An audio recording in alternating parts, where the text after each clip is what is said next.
Custo de vida, emprego e desemprego, cesta básica, tarifas públicas, salário mínimo. Agora, na Brasil Atual, a análise do DIEESE.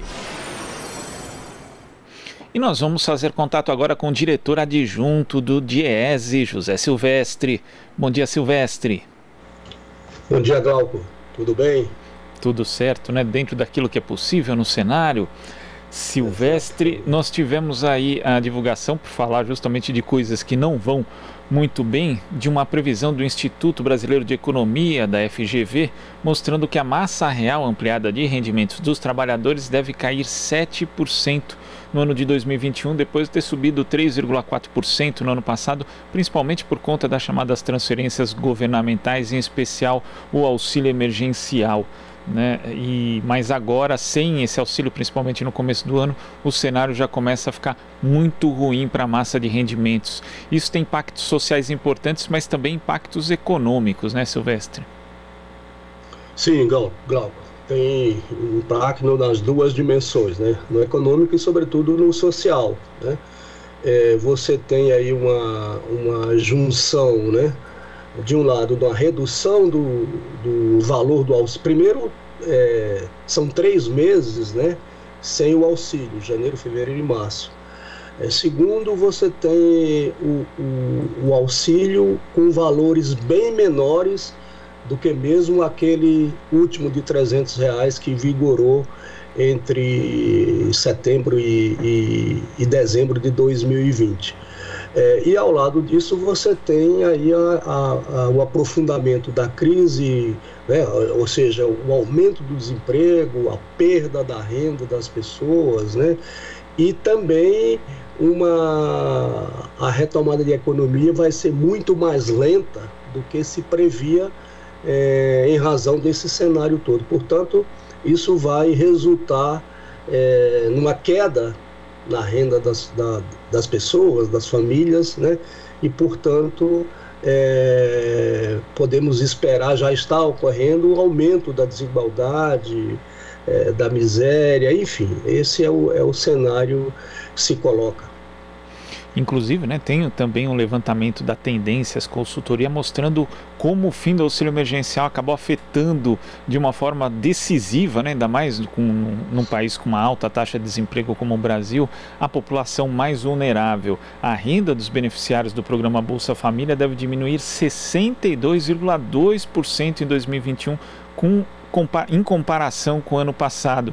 Quer dizer, de novo, né, os diversos dados, as diversas estatísticas que a gente divulga, inclusive que o DIEESE estuda também, Silvestre, mostram isso. A população vulnerável acaba apagando e a gente acaba patinando, não fazendo, por exemplo, tomando medidas como outros países, no caso de discutir uma tributação dos super ricos, por exemplo, né, Silvestre? É verdade, Glauco. Você tem aí, no caso especificamente do auxílio, né? O que ocorre? As pessoas que recebem o Bolsa Família, elas também podem receber o auxílio, ou seja, aquilo que for mais vantajoso, aquilo que for maior. Você teve todo o ano passado com o auxílio de R$600, né, reais, e também para a mulher chefe de família de R$1.200. E depois a mudança, a redução, né, para 300 e 600 para a mulher chefe de família, o que ocorreu é o seguinte: você teve um aumento médio da renda dessas pessoas, porque você poderia optar, tá certo?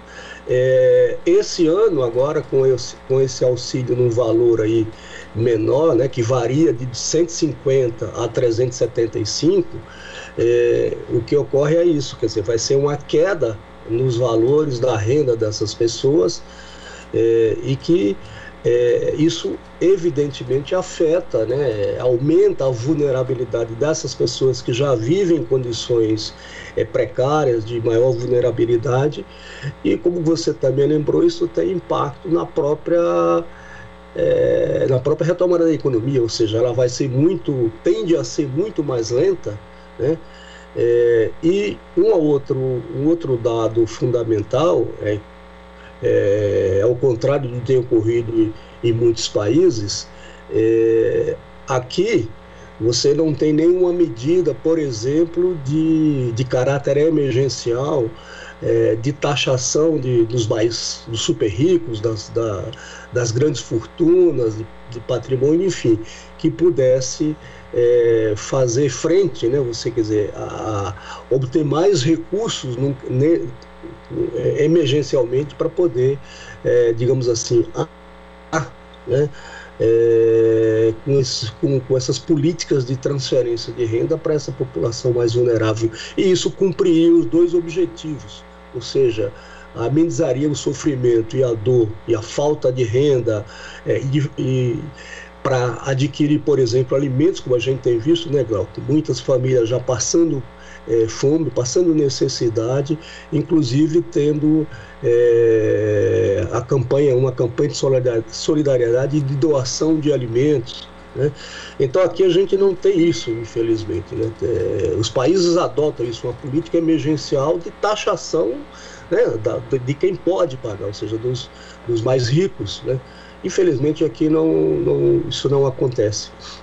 E é curioso, né? Porque a gente teve aí no final de semana a divulgação da carta pública de economistas de corte liberal, depois até abriram espaço para outros, agentes do mercado, banqueiros também, alguns empresários, falando a respeito das medidas necessárias para se combater a Covid-19 e também para preservar a economia. E entre essas medidas, citam ali a questão do auxílio emergencial.